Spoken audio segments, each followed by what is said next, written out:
So, ja, was ihr jetzt sehen könnt, ist hier ein Haufen aus Bisonroben. Und ich möchte jetzt einfach mal ein paar verschiedene davon vorstellen und die Unterschiede zeigen. Die erste Robe, die wir jetzt hier sehen, das ist eine, ich sag mal, schon fast perfekt abgezogene Robe oder sehr, sehr gut abgezogene. Nach dem Standard der traditionellen Häutung eines Bisons auf den Plains. Und zwar sehen wir jetzt hier einerseits, dass die Vorder- und auch Hinterläufe noch dran sind. Unter anderem sind das hier sogar noch die Afterklauen dran. Ja. Und es ist quasi bis zu den Hufen, die jetzt hier kommen würden, ist es gehäutet. Und zwar wirklich in den Abmaßen, wie das Tier auch eigentlich aussehen würde. Das heißt, da ist jetzt nichts weggeschnitten und auch nicht wild irgendwie kreuz und quer geschnitten worden, sondern so, ich sag mal, schonend wie möglich und damit man die größtmögliche Fläche dabei rauskriegt. Was wir jetzt hier schön sehen ist, dass auch die Vorderläufe, wie gesagt, hier die Afterklauen noch dran haben und nur hier die Hufe eben weggeschnitten sind. Auch sehr schön zu sehen ist dieses Dreieck hier. Das entsteht, wenn man den Schnitt bei den Vorderläufen eben, ihr seht ja hier, ne, das ist die Rückseite des Vorderlaufs und wenn man das jetzt hier zusammenklappen würde, das wäre die Vorderseite. Und was der Trick ist, diese Robe wurde so abgezogen, dass es eben auf der Vorderseite des Beins aufgeschnitten worden ist. Und dann schneidet man eben hier ein Stück weit in die Haut rein und dann erzeugt es eben dieses Dreieck, was dann später, wenn diese Haut irgendwann mal, also wenn das Fell hier irgendwann mal fertig gegerbt ist, dann wird das hier wieder zusammengenäht. Und bei den Hinterläufen ist es natürlich andersrum. Da wird es auf der Rückseite aufgeschnitten und das ergibt eben, wenn man hier das jetzt so sehen würde, ne, wenn man jetzt hier ein Quadrat ziehen würde und man würde jetzt hier das Stück noch wegschneiden, dann würde das jetzt, hier fehlt zwar ein Stück, aber dann würde das die größtmögliche quadratische Fläche erzeugen. Das war wichtig. Also gut, wir können jetzt uns noch vorstellen, dass hier der Kopf jetzt weggeschnitten wäre. Ja? Dann sehen wir das Quadrat hier richtig schön in dieser Haut. Das war wichtig, weil wenn man einen Tipi nähen wollte, dann brauchte man eine größtmögliche Fläche, weil man möchte ja nicht unendlich viele Nähte machen und umso schief und krumm die Häute geschnitten und auch die Nähte nachher sind, umso schwieriger ist es beim Nähen und umso mehr Stellen hat man, wo Wasser eindringen kann. Die Besonderheit hier ist auch, dass der Kopf komplett mit dran ist. Der Kopf ist, wie man sieht, so abgezogen. Das ist das Schöne. Die Ohren sind hier nach innen auf die Fleischseite, also ne, auf die Lederseite quasi gezogen und sind komplett erhalten. Und jetzt hat man hier von den Hörnern bis zu dem vorderen Teil des Auges einen Halbmondschnitt gemacht auf beiden Seiten und schneidet dann nochmal, wenn man es so betrachtet, auch was raus. Ja? In der Form einer Banane sozusagen schneidet man was raus und näht das wieder zusammen, damit hier die Kopfplatte nachher eine möglichst schöne Ebene ergibt, ohne dass es sozusagen nachher dann wie ein Teller geformt ist. Aber da gab es verschiedene Stämme, haben es sehr unterschiedlich diese Schnitte gemacht oder das auch mal komplett als, ich sag mal, Teller gelassen. Das war sehr unterschiedlich. Hier sieht man auch noch schön, dass die Nüstern mit dran sind und die vorderen Lippen. Ja, so war das mal irgendwann. Und dieser Schnitt ist jetzt hier so typisch eben, ich sag mal, Lakota oder ja, so kann man das eigentlich bezeichnen, haben auch andere gemacht, aber das ist jetzt speziell hier. Und was man auch schön sieht, ist, dass es gibt hier in der Mitte keinen Schnitt. Das heißt, das ist keine Splitrobe, sondern diese Haut wurde als Ganzes abgezogen und als Ganzes gegerbt. Und auch in der alten Zeit waren diese Roben die kostbarsten.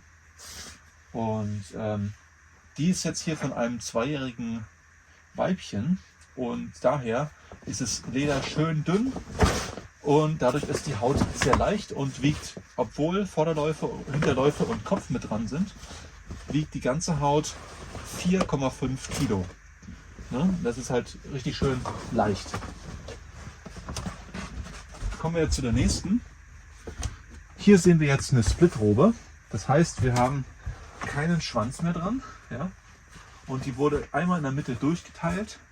Dann wurde das Rückgrat, ja, der Nacken und das Rückgrat bis zum Schwanz, mit dem Schwanz auch zusammen rausgeschnitten als einen Streifen. Und dann wurden die beiden Hälften wieder zusammengenäht. Das hatte natürlich den Vorteil, dass das einfacher zu gerben war, weil man hat ja immer nur die Hälfte der Haut von der Größe her. Und man hatte dieses Problemstück, nämlich der Nacken und der Rücken, der eigentlich kaum zu gerben ist. Das geht super schwierig und es wird auch nie besonders schön. Den hat man weggeschnitten, um das Problem eben zu umgehen. Diese Robe hier, vielleicht auch genauso wie die andere, dazu wäre das nochmal interessant zu wissen, die sind gar nicht so groß, wie sie vielleicht jetzt aussehen. Wir haben jetzt hier eine ungefähre Breite von 1,65 Meter, 1,70 Meter und eine Länge von ein bisschen über 2 Meter, vielleicht 2,10 Meter oder sowas. Die andere Robe mit dem Kopf dran ist 2,35 Meter breit und 1,65 Meter circa in der Breite und 2,35 Meter 2,35 Meter lang, ne, an der längsten Stelle, ohne den Schwanz gerechnet. Das waren schon relativ große Roben in der damaligen Zeit, weil die Menschen waren ein bisschen kleiner, meistens jedenfalls, als zum Beispiel ich jetzt. Ich bin jetzt 1,92 von der Größe her und da, ja, die Menschen waren meistens ein bisschen kleiner als ich natürlich und brauchten deswegen auch nicht so eine riesengroße Robe, weil erstens ist es unglaublich schwer, das mit rumzuschleppen. Ja, und die wollten ja möglichst dünnes Leder, was schön weich ist, was sich schön anschmiegt. Das wollten die haben. Und diese Robe hier, obwohl sie eine Splitrobe ist und obwohl die Vorder-Hinterläufe und Kopf nicht dran sind, wurde diese Haut nicht besonders dünn geschabt und ist von einem etwas älteren Bison und dadurch ist sie trotzdem auch 4,5 Kilo schwer. Normalerweise bei dieser Größe oder noch etwas kleiner würde diese Robe auch, wenn man richtig Glück hat und richtig viel Material wegnimmt und einen sehr, sehr jungen Bison nimmt, von 1,5 Jahren vielleicht oder maximal 2, dann könnte man das auf 3 Kilo reduzieren, das Gewicht. Und dann hast du quasi im Prinzip nicht mehr als eine schwere Decke, die ganz schön weich sein kann, also ganz flauschig und ganz dünn und sich perfekt anschmiegt. Und das ist das, was sie auch als Roben unbedingt haben wollten. Die wollten keine 10 Kilo schwere, riesengroße Robe vom Bullen haben, sondern sie wollten am besten von einem Weibchen, was möglichst so jung, wie es irgendwie geht, war, eine Robe haben. Und bei dem Fell hier sieht man ja auch, damit das Fell eben nicht zu lang ist und auch nicht hier am Arsch zu kurz ist, war natürlich ist das hier keine Sommerrobe, sondern das ist eher eine Herbst- bzw. Winterrobe. Ja? Es ist jetzt keine Frühjahrsrobe oder sonst sowas, sondern dieses Tier wurde im Prinzip so ungefähr im Oktober, November geschossen. Dann war im Prinzip die Haarlänge von vorne bis hinten möglichst gleichmäßig, aber noch nicht zu lang. Ja, und vielleicht noch eine Sache hier zu der Seite. Das haben wir jetzt bei der anderen, habe ich das jetzt gerade nicht erwähnt, aber man sieht eben hier die Löcher. Die sind dafür da, dass man es natürlich im Rahmen einspannen kann oder beziehungsweise anflocken kann auf den Planes auf dem Boden. Und die machen auch später noch Sinn, wenn man die noch hat, weil wenn man sich das umhängt, dann kann man diese Löcher eben zum Zuknüpfen benutzen. Was hier auch schön zu sehen ist, sind das ist jetzt hier die Vorderseite, hier wird der Kopf, hier sind die Vorderläufe. Ja? Und die beiden Vorderläufe sind eben zugenäht und hier sieht man, wie schön quadratisch so eine Haut werden kann. Und was man hier schön sieht, ist, wie sowas aussieht von der Naht her. Na, das sieht aus wie ein Schlangenmuster, wenn man das sehen kann. So, und das entsteht eben mit einer bestimmten Stichart und das macht im Prinzip diese Naht aus. Daran erkennt man eben ein gutes Replikat, sage ich mal. Ja, und diese Robe hier war eigentlich so ein Standardding. Eigentlich brauchte jeder auf den Plains mindestens so eine Robe hier. Ja, weil die ist schön leicht, die ist schön warm und ist das wichtigste Ausrüstungsgegenstand, Stück und Kleidungsstück, was man halt haben kann. So, was wir jetzt hier sehen, ist auch eine relativ gut abgezogene Robe. Also die ist eigentlich sehr gut abgezogen, kann man schon sagen. Hat natürlich ein paar Schnitte drin, aber man sieht hier auch noch schön die Scrap Marks, ja, wo das alles ein bisschen dünner geschabt worden ist. Was wir allerdings hier nicht sehen, ist der Schnitt hier vorne. Der Schnitt von den Vorderläufen hier rein. Den sehen wir jetzt hier nicht. Den könnte man im Nachhinein noch nachholen, aber muss man auch nicht. Und was wir jetzt hier auch sehen, ist, wie dick und fast schon wie eine Rohhautplatte hier der Nacken ist.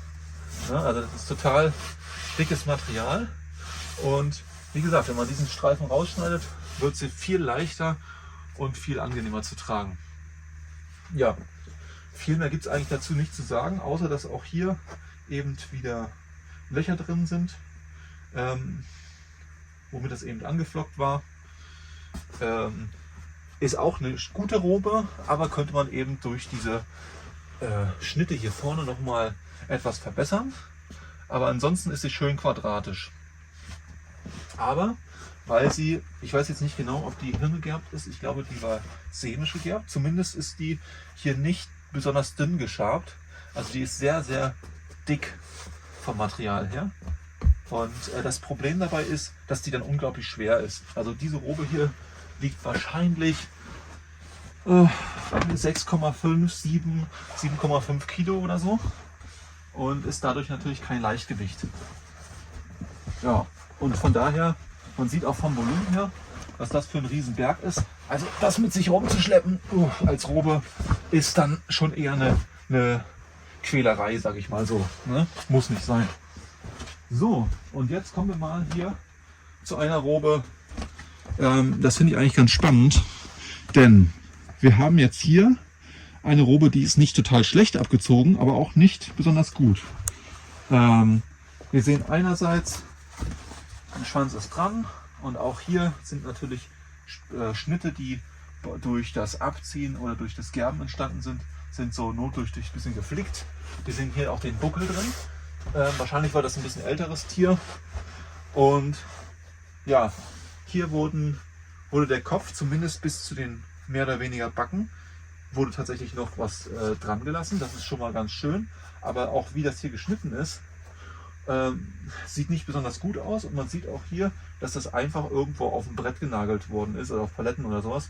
Man sieht hier die rostigen Nägelansätze und auch wie zerschnitten das hier überall ist. Also es gibt keine schöne Kante, sondern überall, so wie hier, ist zum Beispiel der Vorderlauf zerschnitten. Ne? Normalerweise würde das hier da an der Stelle zusammen sein. Ne? Ja, aber ist nun mal so. Man hätte das besser abziehen können, hat man nur dann mal nicht gemacht.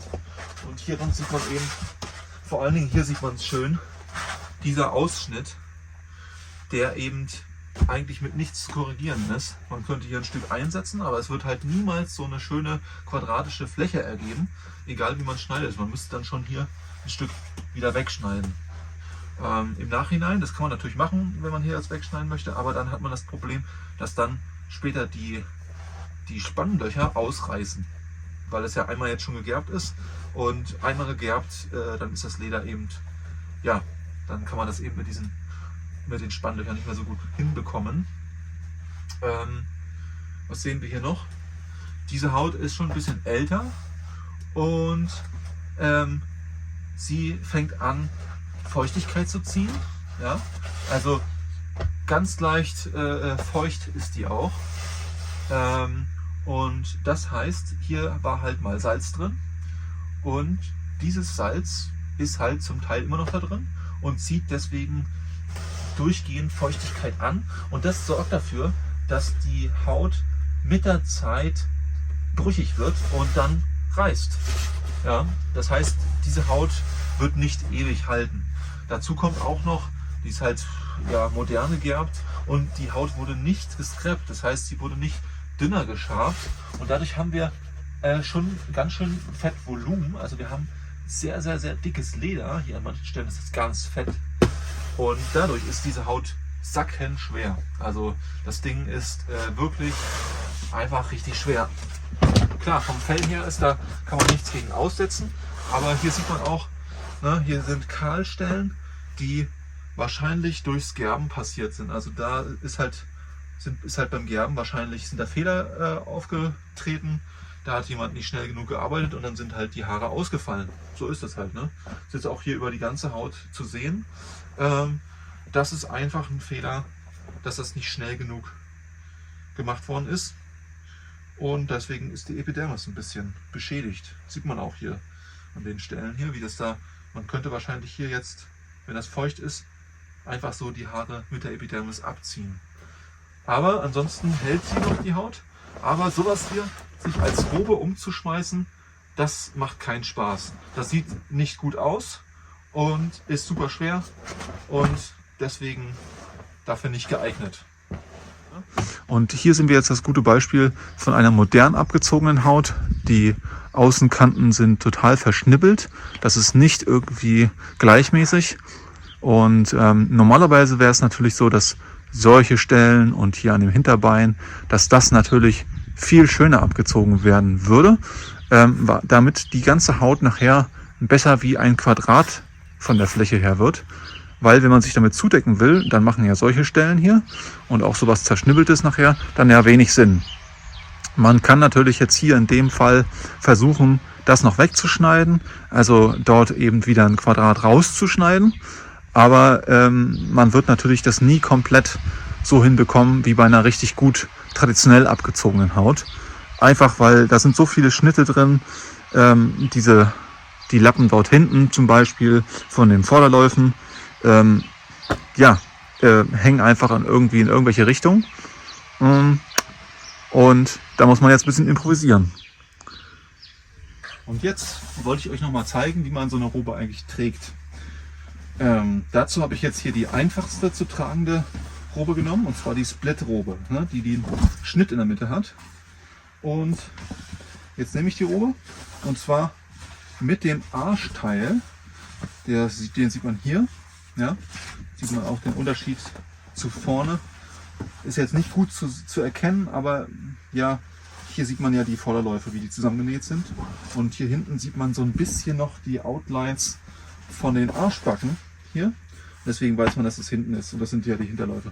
So, und jetzt würde man diese Robe nehmen, klappt hier aber von dem Fell ein Stückchen um, so 10 cm. Ja, einfach so. Diese Bänder erstmal ignorieren. So, wie gesagt, der Arsch ist auf der, ich stehe jetzt hier und von mir die rechte Seite, ja, da geht der Arsch nach vorne. Ich schmeiß mir das so rüber, ja, ziehe das rum.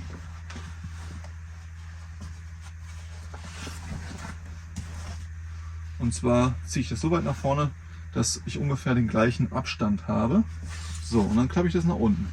Und jetzt sehen wir schon, ne, ich muss jetzt eigentlich nur noch hier umgreifen und schon bin ich gekleidet, mehr oder weniger. Das ist auch von der Länge her jetzt genau so, dass die Robe gerade so nicht auf dem Boden schleift. Ne? Je nachdem, ich kann das jetzt ein bisschen variieren, aber ich greife jetzt hier rein, halte die eben fest und klappe das zu. Ne? So, wenn ich jetzt noch einen Schritt weiter gehen will, nehmen wir jetzt mal an, ich bin zu Fuß unterwegs oder auf dem Pferd, wie auch immer, dann kann ich hier ein Band oder auch bei der anderen Robe habe ich da einen Stock reingebunden, kann ich hier einfach quasi mir einen Umhang binden. Sieht erstmal ein bisschen blöde aus. Da macht es sich natürlich immer gut, wenn man ein vernünftiges Lederband nimmt, eins, was ein bisschen steifer ist, damit man es ein bisschen einfacher zusammen knippern kann. So. Also wie gesagt mit einer Art Knopf, also ein Stück Holz, was man hier befestigt und auf der anderen Seite eben durch so ein Loch schiebt, geht es ein bisschen einfacher. Und jetzt nimmt man halt irgendeine Form von Seil, oder in dem Fall ist es jetzt einfach hier ein Lasso, ein Rohhaut-Lasso-Seil, was so ein bisschen angegerbt ist. Und was ich hier mache, ich falte das Teil nach innen, das andere rüber, ja, und jetzt gehe ich einfach nur rum. So.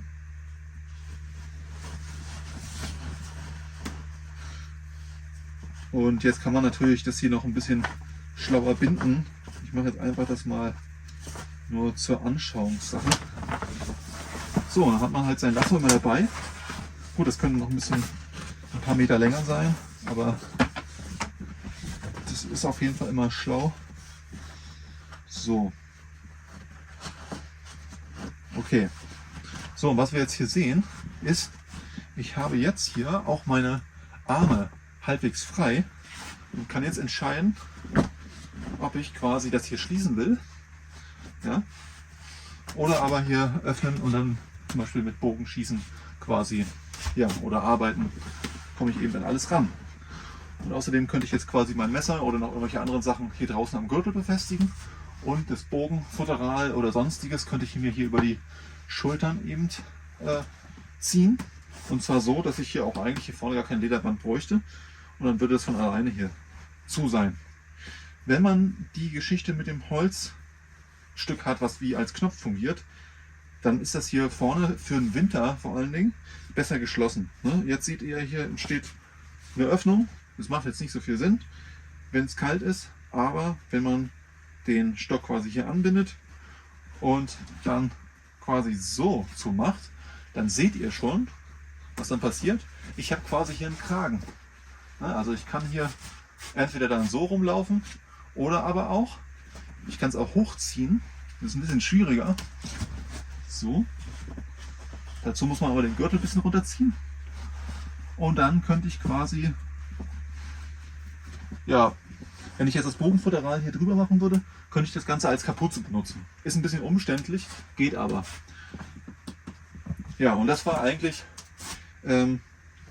bis auf den Gürtel. Den hat man quasi nur getragen, wenn man länger unterwegs war. Aber das war eine Robe so umzuschmeißen auf diese Art und Weise. Also erst nach innen quasi die Arschseite und immer auf der linken Hand hält man quasi den Kopf des Tieres. So rum. Ja? Natürlich gab es das auch mal, dass jemand das so rum gemacht hat, aber meistens war es eben so rum. Ja, und das war die gängigste Methode, eben so rumzulaufen und auch einfach die praktischste. Egal, konnte man sich jetzt vor Hitze oder auch vor Kälte damit schützen. Es macht auf jeden Fall Sinn. Ja. Man kann natürlich jetzt auch hier das Ganze aufmachen und dann eben so tragen. Ja. Und der Vorteil davon war, dass wenn ein Mann tätowiert war, dann guckt die ganze Seite quasi hier aus der Robe raus.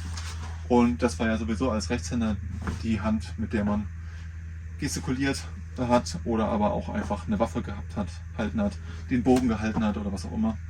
Oder aber man konnte auch das hier so rumklappen. Jetzt würde man natürlich eigentlich den Gürtel nochmal neu dran machen. Ja, also entweder würde man jetzt so rumlaufen. So hat man die Möglichkeit relativ zügig sich wieder zu bedecken. Ja, oder eben, was man auch machen konnte, und das Ganze so runterfalten und ist quasi mit dem Fell so nach außen so rumgelaufen. Und das würde man machen, wenn es zum Beispiel regnen würde. Ja, und generell, wenn es jetzt regnen würde, würde man das Fell nach außen nehmen. So, das Lasso hier, das ist jetzt nicht unbedingt das Praktischste, was man nehmen kann, wie ihr sehen könnt. Das ist ein bisschen umständlich auf und zuzumachen. Deswegen gehe ich mal so raus. Also man kann aber auch einfach da ein Bisonhaarseil nehmen oder einen anderen Strick. Das ist ja eigentlich egal, was man da nimmt. So, und jetzt mal andersrum. Auch da wieder die Vorderbeine kommen immer auf die linke Seite. Ja. So.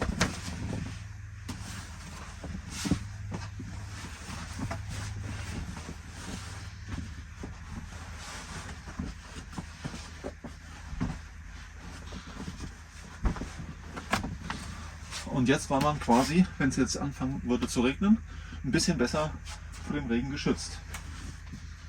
Man kann natürlich auch einfach so machen.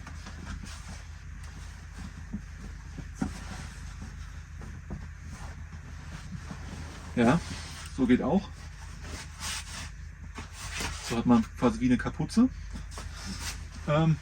Auch wurde diese Art und Weise, mit dem Fell nach außen zu tragen, benutzt, wenn man zum Beispiel auf eine zeremonielle, in einer zeremoniellen Situation war. Zumindest wird berichtet, dass auf einer Vision Quest oder irgendwelche anderen Zeremonien wurde das Fell häufig nach außen getragen, aber auch nicht immer.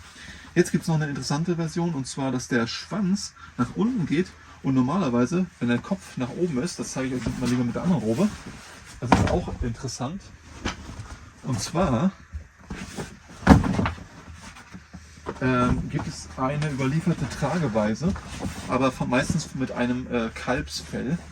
Das heißt, da war das Fell natürlich wesentlich kleiner, und das hat man so getragen,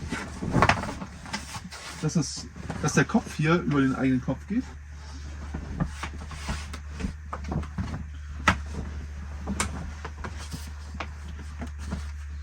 Und im Prinzip so. Wie genau das hier oben zugebunden worden ist, weiß ich nicht. Aber dann hat man den Kopf nach hinten geklemmt.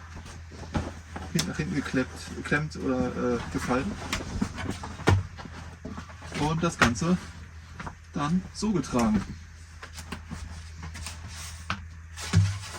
Man kann auch da noch einen Gürtel dran machen, dann hat man noch ein bisschen mehr Freiraum. Kann man noch ein bisschen besser die Hände benutzen. Und was wir jetzt aber schon sehen, ich ziehe das jetzt mal so an, wie es gängiger war, das Tragen.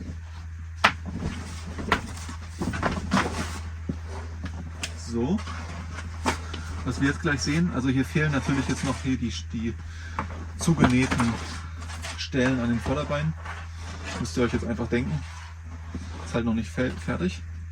So. Und jetzt sehen wir hier, wenn ich es selber mal finden würde, hier diese Stelle hier. Und jetzt muss man sich eine Stelle aussuchen, und dieser Art Knopf hier, der geht auf der anderen Seite durch ein Loch durch. So. Muss man natürlich auch noch hinkriegen.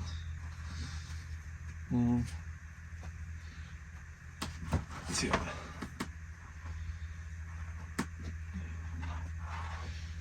Okay, falsches Loch. Gut, dann machen wir das hier. Also, wir nehmen jetzt hier bei der Robe diesen Art Knopf, also das Stück Holz, das hier angebunden ist, machen das da hier durch, und schon hat man hier die Robe verschlossen. Ja? Und die Besonderheit natürlich ist jetzt hier, dass wir hier die Vorderläufe und hier am unteren Ende die Hinterläufe noch dran haben. Und es ist etwas unpraktisch beim Tragen, wie man sehen kann.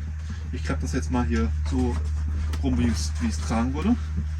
Ja, also wenn man jetzt hier seitlich guckt, gucken eben der eine Vorderlauf und der Hinterlauf guckt jetzt eben auf den Boden raus, und ich muss den Kopf quasi nach vorne auch noch halten.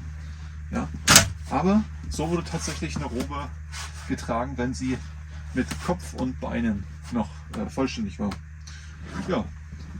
Und natürlich konnte man auch noch einen Gürtel dazu benutzen, musste man auch nicht. Was man auch machen konnte, war einfach, wenn die Robe noch ein bisschen kleiner war oder man das Ganze noch ein bisschen weiter nach oben nimmt, dann kann man hier einfach den Schwanz anfassen, und hier auf der Seite kann man in die Mähne greifen, in die längere Mähne beim Kopf. So. Und ja, so kann man auch die Robe verschließen und rumlaufen. Aber es ist halt unpraktisch mit den Vorderläufen und Hinterläufen, weil das Ganze immer auf dem Boden rumschleift. Und da macht es natürlich Sinn, wenn die Robe insgesamt kleiner ist. Also wenn wir jetzt einfach eine Robe hätten von einem Tier, was vielleicht 1 Jahr oder 1,5 Jahre alt wäre, dann hätte die für meine Größe eine idealere Größe halt. Ja, eigentlich relativ simpel, ne? Und es ist eben das wichtigste Ausrüstungsgegenstandstück, was man als Indianer haben konnte. Von daher ist das eben sehr wichtig, eine schöne, leichte Robe zu besitzen. Damit ist man immer sofort gut gekleidet. Ja, soweit erstmal.